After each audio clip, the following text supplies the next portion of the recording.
সরকারগুলির vaccine দেয় নাই 2020 সনের পর থেকে, এবং ভ্যাকসিনের স্টক ছিল না। আমরা খুব তড়িৎ গতিতে উইদিন এ উইক আমরা স্টার্ট করতে পারিনি, বাট পরের উইক থেকে আমরা গ্যাভির সাহায্যে অ্যান্ড ইউনিসেফের সাহায্যে আমরা ভ্যাকসিন কালেক্ট করে already we have started vaccination all over the country. মানে মধ্যে ইপিআই এ তো 9টা টিকা আছে, 9টা আমিরগুলো এসছে, কিন্তু আমরা যেটা জানলাম যে ইপিআই এ যে বাফার স্টক যেটা বলে 3 মাসের বা 4 মাসের একটা থাকে, আমি জানি কি সেটা নেই। আমাদের 6 মাসের স্টক আছে। all 9 vaccine we have at our including যক্ষা, বিসিজি সহ সমস্ত টিকা আমাদের হাতে আছে, কোনো প্রবলেম নেই, এবং গ্রাম এলাকায় কাজ চলছে। এখানে কি স্টকে আছে? আমাদের স্টকে আছে এবং অন দ্য লাইন আছে পর্যাপ্ত পরিমাণ। এর পরবর্তী 6 মাস পর্যন্ত ইনশাল্লাহ আমরা ভ্যাকসিন দেওয়া যেতে পারবো, টিকা দেওয়া যেতে পারবো। আর জলাতঙ্কের টিকাগুলো ঢাকার বাইরে জলাতঙ্কের টিকা আপনাদেরকে বলি, অনেকবার বলেছি, জলাতঙ্কের টিকার একটা ক্রাইসিস হয়েছিল, উই বেটিটা এটা আমরা মোকাবেলা করেছি লোকাল পারচেজ করে। একটা ক্লথ ছিল যে ব্যাংকক মানে বাইরে থেকে এই ভ্যাকসিনটা টেস্ট করা আনতে হয়েছে ওয়ার্ল্ড হেলথ অর্গানাইজেশন, যেই কারণে ডেলিভারি নিতে অনেক দেরি হয়েছিল। আমরা ওই ক্লথটা উইথড্র করেছি, আমরা লোকালি পারচেজ স্টার্ট করেছি ইনসেপ্টা থেকে, one the major producer of anti rabies vaccine আর পপুলার। আমরা ওদের কাছ থেকে নিয়ে আগামী 1.5 মাসের ভিতরে আমাদের বাফার স্টক আসতেছে অ্যান্টি রেবিসের বাইরে থেকে ইনশাল্লাহ, এবং লোকালি আমাদের সাপ্লাই প্রত্যেক জায়গায় সাপ্লাই আছে। আমরা এমএসআর ফান্ড থেকে আমাদের লোকালি অলরেডি তারা সবাই কিনতেছে, আমরা কিনেছি, কোথাও কোনো অভাব নেই, এবং এডিবি ফান্ড থেকে টাকা দিয়ে আমরা টিকা কিনেছি অ্যান্টি রেবিস। অনেক কম, আমরা যেটা খোঁজ নিয়ে জানলাম না কম মানে আমরা না, কেউ আমাদের ফেরত যাচ্ছে না, দেওয়া হচ্ছে। আমরা বাফার স্টক নেই, বাট বাফার স্টক আমরা করতে যাচ্ছি, অলরেডি আমাদের কন্ট্রাক্ট হয়ে গেছে প্রডিউসার। আমের প্রাদুর্ভাব বাড়ার পরে জনস্বাস্থ্য ইনস্টিটিউটের কোনো দৃশ্যমান পদক্ষেপ আমরা দেখছি, এই প্রতিষ্ঠানটা আসলে কাজ কী করছে?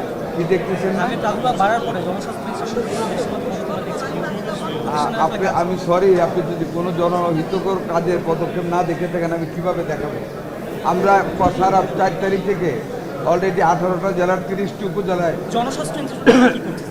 কোনটা? জনস্বাস্থ্য ইনস্টিটিউট, জনস্বাস্থ্য, এটা তো জনস্বাস্থ্য পার্ট অফ পাবলিক হেলথ। ইনস্টিটিউটের কথা বলতেছি, জনস্বাস্থ্য ইনস্টিটিউট প্রতিষ্ঠানটা, জনস্বাস্থ্য ইনস্টিটিউশন কি হচ্ছে এটা? তাদের যে রোল, মানে এই সময় প্রাদুর্ভাব বাড়ার পরে তাদের রোল। দেখেন, আমাদের প্রত্যেকটা doctor, nurses, everybody is working, সবাই কাজ করতেছে সমন্বিতভাবে। এটা আমাদের আপনারাও হেল্প করতেছেন, সবাই সমন্বিতভাবে আমরা কাজ করে যাচ্ছি।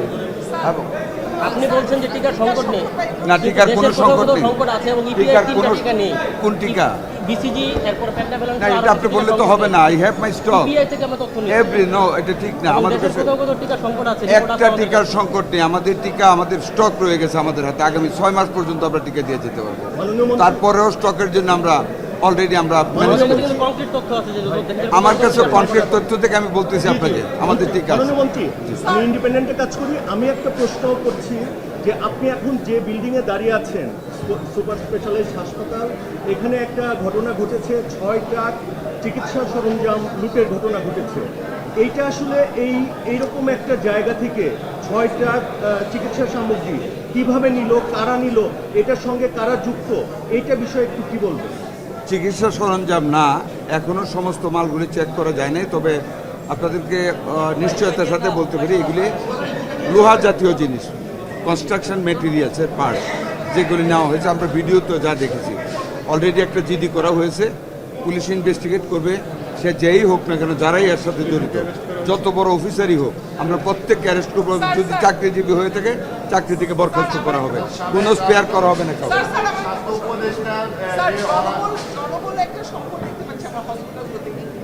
আমরা 1 লক্ষ স্বাস্থ্যকর্মী নতুনভাবে নিয়োগ করতে যাচ্ছি, প্রসেস হচ্ছে। ইনশাল্লাহ আগামী কিছুদিনের ভিতরে দেখবেন আমরা স্বাস্থ্যকর্মী নিয়োগ করতে যাচ্ছি। আপনাদেরকে আরও জানিয়ে রেখে, স্বাস্থ্যসেবার মান উন্নত করার জন্য আমাদের কিছু কিছু লোক আমাদের সম্মানিত ডাক্তারদের উপর আঘাত আনে। এই 1 ঘন্টা আগে মাননীয় প্রধানমন্ত্রীর সাথে বৈঠক হয়েছে, উনি নির্দেশনা দিয়েছেন আমরা 500 হসপিটালে ইনক্লুডিং অল দ্য উপজেলা, সকল উপজেলা হেলথ কমপ্লেক্সে আমরা 10 জন করে সশস্ত্র আনসার নিয়োগ করতে যাচ্ছি ইনশাল্লাহ আগামী কিছুদিনের ভিতরে। স্যার, একটা বিষয় যে অপারেশন প্ল্যান, ডাক্তারদের নিরাপত্তার স্বার্থে। স্যার, আগে যেটা হতো যে অপারেশন প্ল্যান, সেটা তো ইন্টারিম গভর্নমেন্টের সময় বন্ধ ছিল, সেটার আন্ডারে 5 বছরের একটা পরিকল্পনা, সেটা তো নেই। এখন আপনারা 2 মাস সময় হয়েছে, আপনারা বিকল্প কি প্ল্যান করছেন? যেটার আন্ডারে যে টিকা সহ সব কিছু অপারেশন প্ল্যানের আন্ডারে আমরা তো কন্টিনিউ করতেছি অপারেশন। আগে তো সিলেটে ক্যাম্পিং সিস্টেম আফটার 4 ইয়ার, যেটা 2020-এর পরে গভর্নমেন্ট দেয় নাই। আমরা ওই ক্যাম্পিং, আমাদের এখন এভরিডে ক্যাম্পিং চলছে। আমরা সারা বাংলাদেশ ব্যাপী এখন টিকা দিয়ে যাচ্ছি। মাননীয় এই সুপার স্পেশালাইজড হসপিটাল 4-5 বছর আগে নির্মাণ শেষ হয়েছে, আমাদের সকল উপজেলা লেভেলের হাসপাতাল, তার সাথে আরও কিছু বড় হাসপাতালে 10 জন করে সশস্ত্র আনসার নিয়োগ করতে যাচ্ছি আমরা, খুব তাড়াতাড়ি হবে ইনশাল্লাহ। মাননীয় আমি যেটা বলছিলাম, এই হসপিটাল তো 4-5 বছর আগে, কিন্তু এটা ফুললি ফাংশনাল না। মানুষ 1400 কোটি টাকার এই হসপিটালের থেকে সুবিধা পাচ্ছে না। এটা কবে নাগাদ ফুললি ফাংশনাল হবে এই সুপার স্পেশালাইজড হসপিটাল? আমি মনে করি আমার ভাইস চ্যান্সেলর সাহেব মহোদয় আছেন, উনি বলবেন। একই সঙ্গে মাননীয় মন্ত্রী একটা প্রশ্ন, নিউরোসায়েন্স হাসপাতাল সেটা নতুন একটা ভবন 15 খুব তলা তাড়াতাড়ি বিশিষ্ট। ওপেন করতে যাচ্ছি, এইটা খুব তাড়াতাড়ি ওপেন করতে যাচ্ছি। ডিসেম্বরে উদ্বোধন করা হয়েছে শুধুমাত্র লোকবলের অভাবে। যে আমরা লোকবল দিয়ে আমরা খুব তাড়াতাড়ি ওপেন করতে যাচ্ছি। It is under hour plan এবং আমরা অলরেডি এটা কার্যক্রম শুরু করেছি।